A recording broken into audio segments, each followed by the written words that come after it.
Olá, meus amados e queridos alunos e alunas do curso de investigação de Agência de Investigação Confidencial e Reservada do SEDAIC Piauí Brasil. Continuando nossa disciplina de Direito Constitucional, na nossa última aula nós falamos sobre o controle da constitucionalidade. Finalizamos ali sobre o controle de constitucionalidade. Agora nós iremos tratar, dentro da disciplina de Direito Constitucional, do controle da administração pública. Bom, o controle da administração pública é observado como sendo um conjunto de mecanismos jurídicos e administrativos no qual essa administração, e por meio desse controle, ela exerce o poder de fiscalizar e de revisar as atividades administrativas em qualquer das esferas do poder.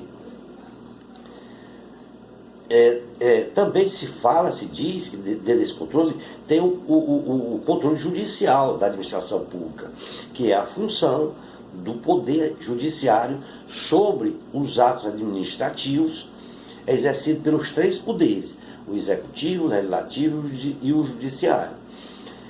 O judiciário se inclui aí quando este realizar a função administrativa. Tá? São dois os sistemas de controle da administração pública: o interno e o externo. O interno é o conjunto o controle interno. Ele é o controle que cada um dos poderes exerce sobre os próprios atos e seus agentes. Já o externo é o controle exercido por um dos poderes sobre o outro poder, como também o controle da administração direta sobre a indireta. É a mesma coisa que se diz que é o controle da administração direta sobre a indireta. Tá? Tem como maior importância, certo? O conjunto da administração pública como sendo o de controlar sua administração financeira, que é exercida ali pelos tribunais de contas do Estado ou da União. E no caso dos municípios, dos controles dos tribunais de contas do município. Esta forma de controle é inerente a qualquer forma de organização, pois administrar, ele compreende planejar, organizar, dirigir e controlar os atos, os atos e recursos organizacionais para poder ali alcançar os objetivos estabelecidos. Quando se fala das origens e justificativas do controle da administração pública, se diz que o controle da administração pública é um tema consagrado no campo do direito administrativo. Portanto, deve ser compreendido como sendo o controle dos atos emanados dos entes públicos, representado por uma das principais características do Estado democrático de direito, óbvio, né? Através de quê? Através da administração pública é que se obriga ali, existe uma obrigação imposta aos seus administradores públicos, pois esses atuam em nome dos cidadãos. Tá? Também a sociedade, ela tem o direito de pedir contas, certo, a todo agente público quanto à sua administração. Este valor, ele é positivado na Declaração dos Direitos do Homem, certo, e do cidadão, na qual ele evidencia as preocupações com o controle e ainda privilegia a preservação do povo, do povo que é nada mais nada menos que os administrados, que é também o destinatário final da administração, é o destinatário da administração. O Estado de direito, ele pode ser entendido como aquele criado e regulado por uma Constituição, onde o exercício do poder político seja dividido entre órgãos independentes e harmônicos entre si, e que tenham como objetivo o de controlar sua administração com transparência, de modo que o cidadão, sendo o titular do direito, possam eles possam se opor quando eles não sentirem que esses direitos estão sendo administrados corretamente. É oportuno salientar que, na origem do Estado liberal, tá, o controle ele era realizado somente quanto aos aspectos relacionados com a legalidade dos atos administrativos, na esfera do contencioso administrativo. Já atualmente o direito dos administrados não se limita apenas a isso, não se limita apenas a fiscalizar, certo? Ele se limita a fiscalizar a ilegalidade, a gestão pública, e também verificar se as destinações dos recursos, além de ser lícitas, têm sido adequada, razoável, moralmente e eficientemente. Com a social-democracia e pela instrumentalização do sistema de controle da administração, também pela preocupação com o controle das atividades administrativas, se observa que ali tem uma maior intervenção da sociedade, em que ela observa a prestação dos serviços prestados à sociedade, seja pela atividade regulatória da economia ou pela fiscalização em sua execução. Nessas modalidades, novas modalidades de controle dos atos administrativos são criadas, pois a própria sociedade ela provoca essas novas atuações, ela cobra a atualização e também cobra os mecanismos de censuras sobre os atos ilegais da administração pública. Através dessa concepção de Estado e da Constituição Federal de 88, nós podemos afirmar que o controle da administração pública no Brasil corresponde a um poder de fiscalização e correção exercido pelos órgãos dos poderes judiciários, legislativos, executivo e também dos próprios cidadãos, com o escopo de garantir aí a conformidade de sua atuação com os princípios de que lhe sejam impostos pelo ordenamento jurídico, sendo assim uma garantia para os administrados e para a própria administração. Desculpem.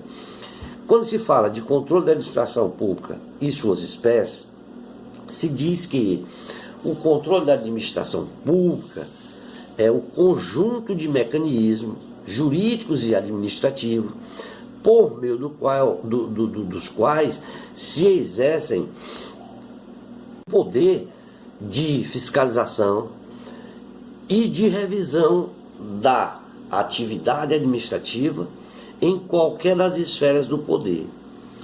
O controle da administração pública, ele sofre diversas classificações doutrinárias, pois ali há diversas formas de se controlar.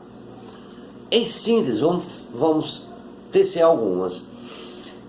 Quando o órgão que o exerce, em sendo administrativo, legislativo ou judiciário, se diz que quanto ao momento em que se efetua se fala que é o controle prévio que ali está, ou seja, o controle preventivo, pois ele busca impedir a expedição do ato ilegal ou contrário aos interesses públicos.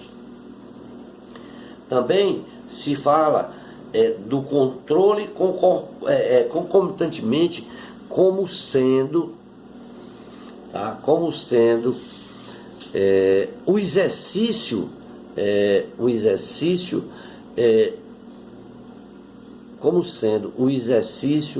e também ao mesmo tempo, certo, em que se realiza a atividade, ou seja, dentro do exercício e o tempo que se exerce aquela atividade. Também podemos dizer que ali existe o controle posterior, certo? Que é o controle que busca reexaminar os atos já praticados para corrigir, desfazer ou apenas confirmar, através da sua aprovação, homologação, revogação ou convalidação. Tá bom? Quando se fala de controle interno, certo? Dizemos que o controle interno é controlado, é um controle que cada um dos poderes exerce sobre a sua própria atividade administrativa.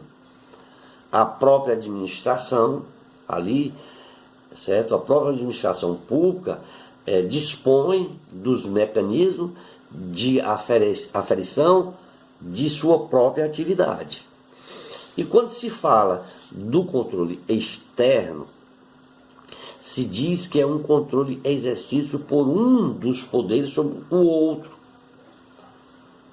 certo? Sobre o outro controle da administração, seja ela direta ou indireta. Como exemplo, nós podemos dizer que no caso de uma fiscalização contábil, financeira e orçamentária, certo?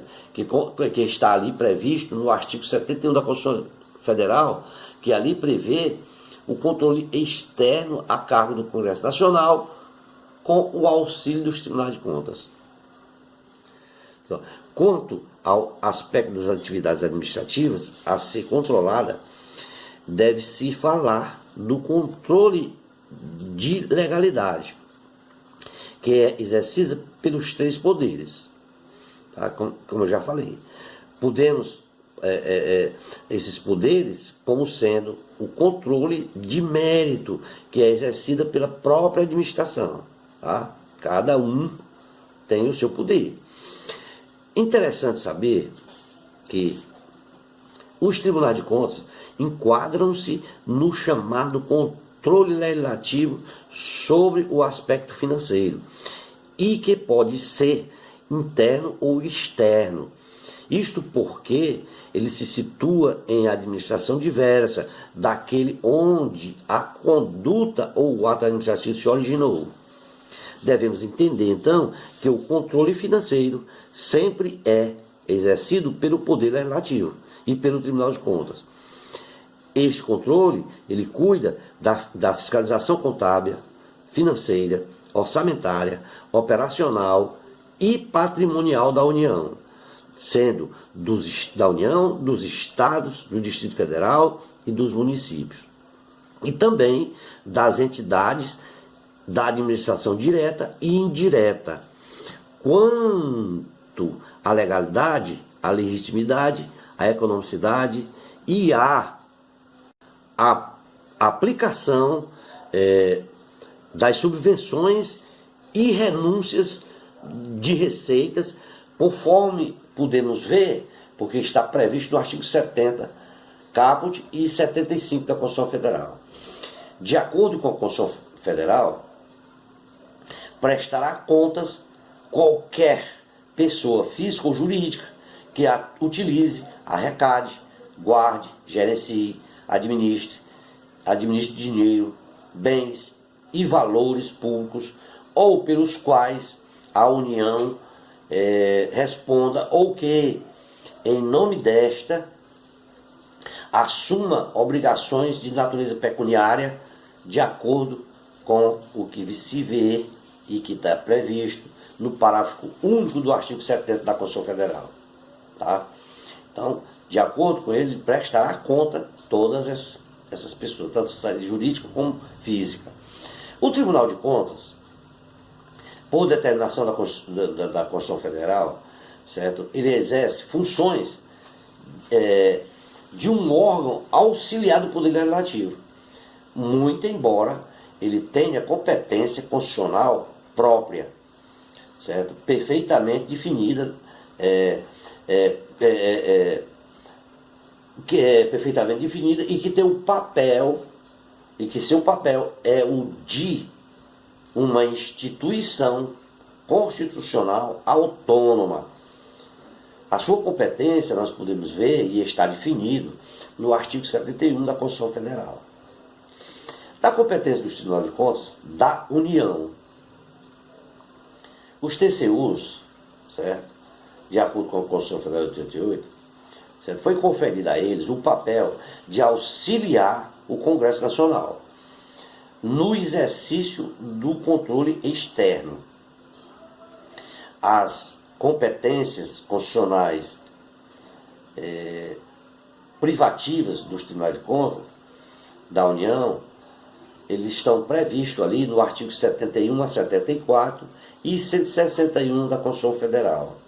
E que tem, certo, como objetivo, tá, apreciar as contas anuais do Presidente da República, julgar as contas dos administradores e demais responsáveis por dinheiro, bens e valores públicos, apreciar a legalidade dos atos da administração de pessoal e de concessão de aposentadoria, reformas e pensões civis e militares, realizar inspeções e auditorias por iniciativa própria ou por solicitação do Congresso Nacional, fiscalizar as contas nacionais das empresas supracitadas, prestar informações ao Congresso Nacional sobre fiscalizações realizadas, aplicar sanções e determinar a correção de ilegitimidade e irregularidade em atos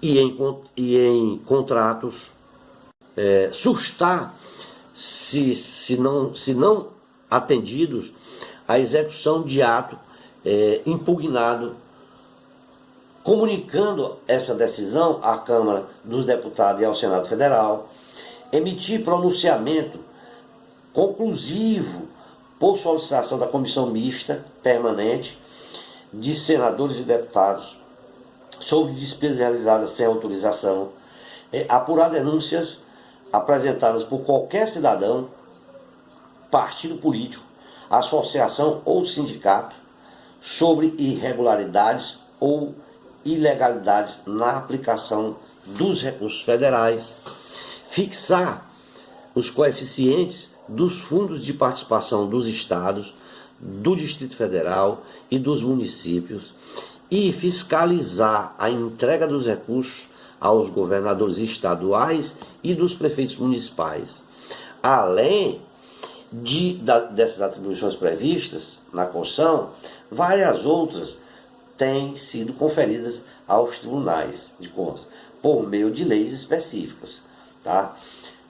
Da qual podemos destacar, entre elas, as atribuições conferidas aos tribunais pela Lei de Responsabilidade Fiscal, pela Lei de Licitações e Contratos e pela Lei das Diretrizes Orçamentárias, tá?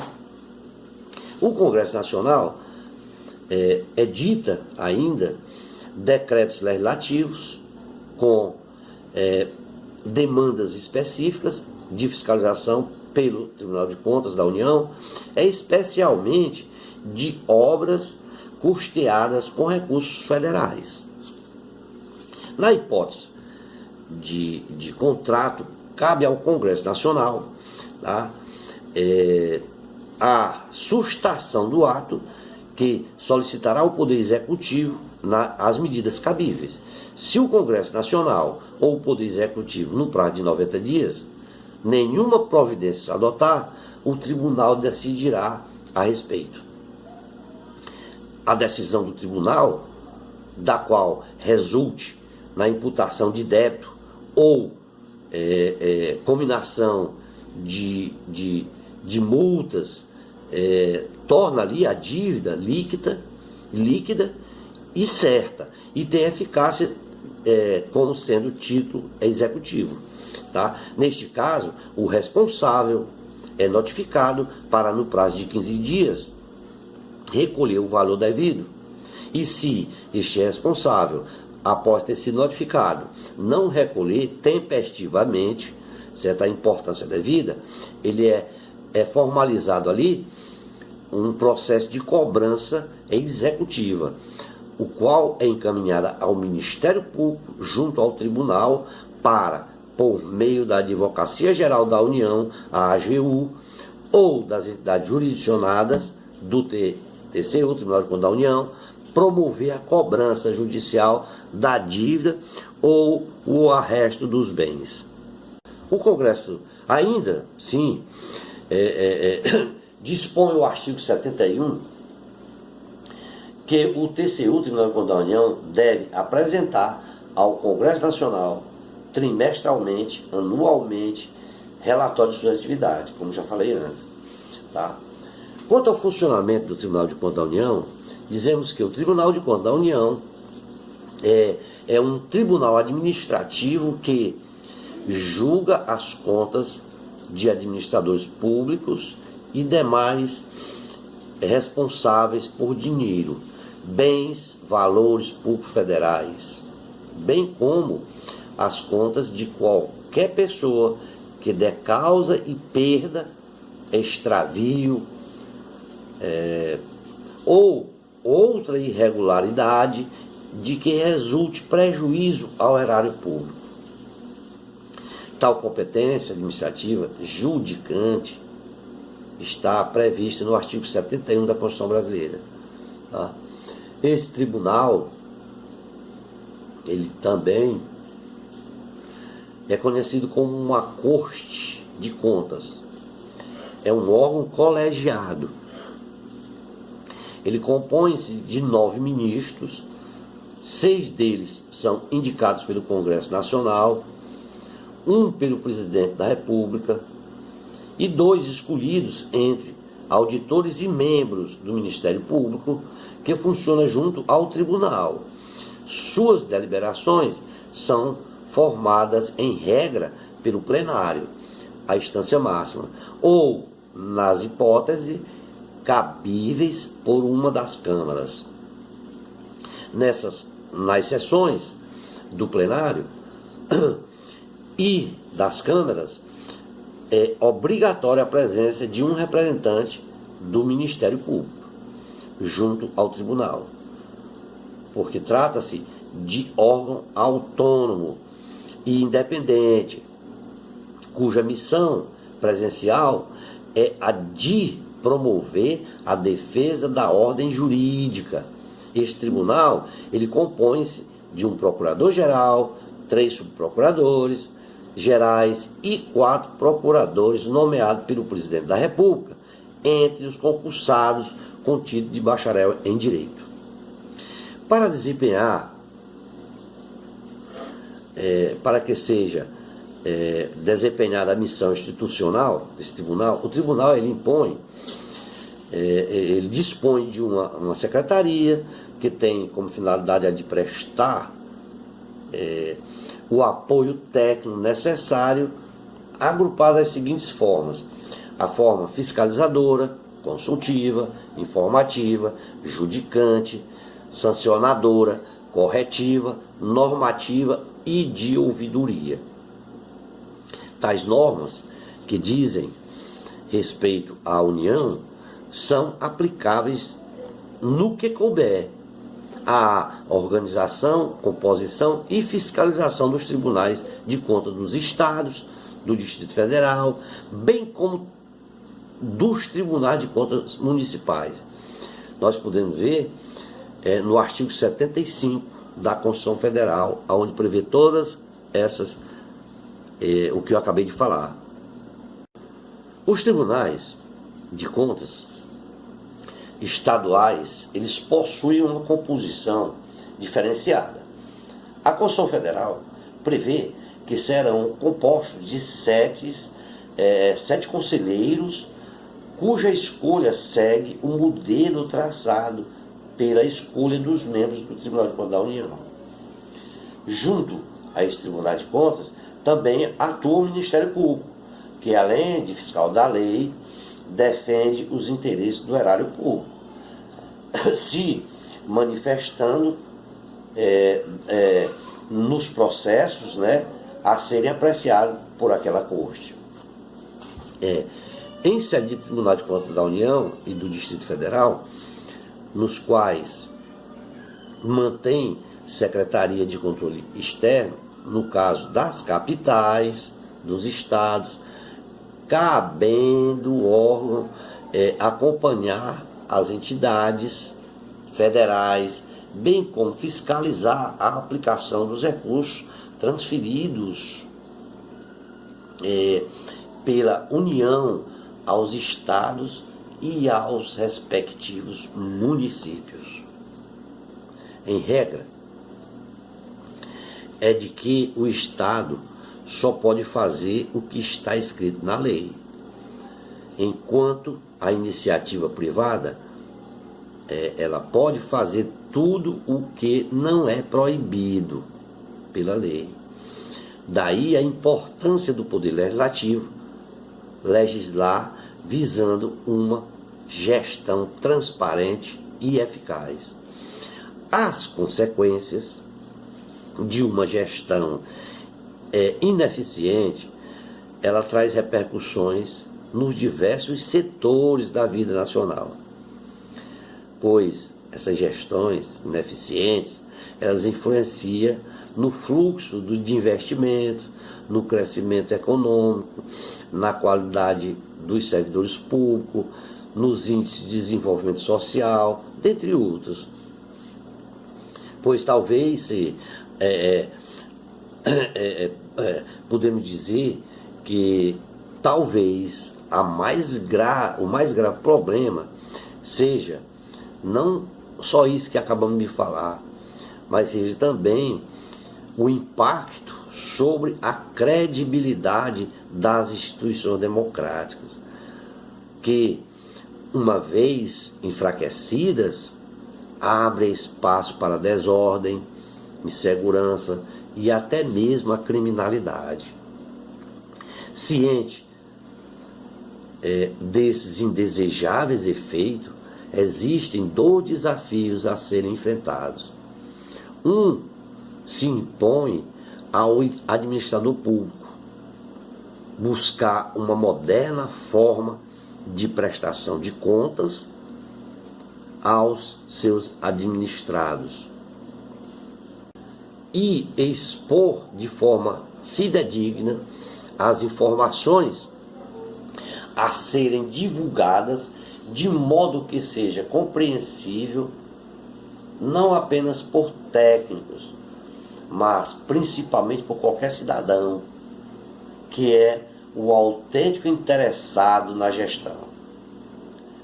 De outro modo, podemos dizer que a sociedade é que, tomando consciência de que deve ser parte nesse controle, deve se inteirar da atividade dos órgãos de controle, denunciando irregularidades, ilegalidades e aí procurando se informar sobre o que vem sendo feito no que tange aos contratos, ao controle do patrimônio público. Para concluirmos, sintetizando tudo que nós falamos, desculpem, no que se refere ao controle financeiro, pode ser ele realizado pelo Poder Legislativo, mediante controle externo, com o auxílio do Tribunal de Contas, como também pelo sistema de controle interno de cada poder. E em relação ao controle financeiro exercido pelo Tribunal de Contas, conforme a Constituição Federal, que ali tem-se que as contas do administrador lhe são enviadas para a emissão de um parecer prévio, o qual será submetido ao Parlamento, e o Parlamento profere o julgamento final, extraindo uma certidão de quitação ao cidadão ocupante do cargo público ou ordenador de despesas, quando as contas são aprovadas, e se não forem aprovadas, o cidadão responde com o seu patrimônio pessoal pelos atos praticados e pelos danos causados ao patrimônio público. Isto é o que diz a lei. Agora, se está sendo aplicada pela nossa administração pública, tanto estadual como federal, é que se tem uma interrogação, tá? Mas o que a lei prevê é isso que acabamos de falar. Obrigado a todos. E na próxima aula nós falaremos sobre aqui, deixa eu ver, a lei de responsabilidade fiscal, certo? Então, obrigado a todos. Na nossa 14ª aula nós falaremos ai meu Deus, Jesus, estou com a cabeça grossinha, da lei de responsabilidade fiscal, tá bom? Que está atrelada bem aí ao nosso assunto, tá bom? Obrigado e bom proveito nos seus estudos. Até a próxima aula.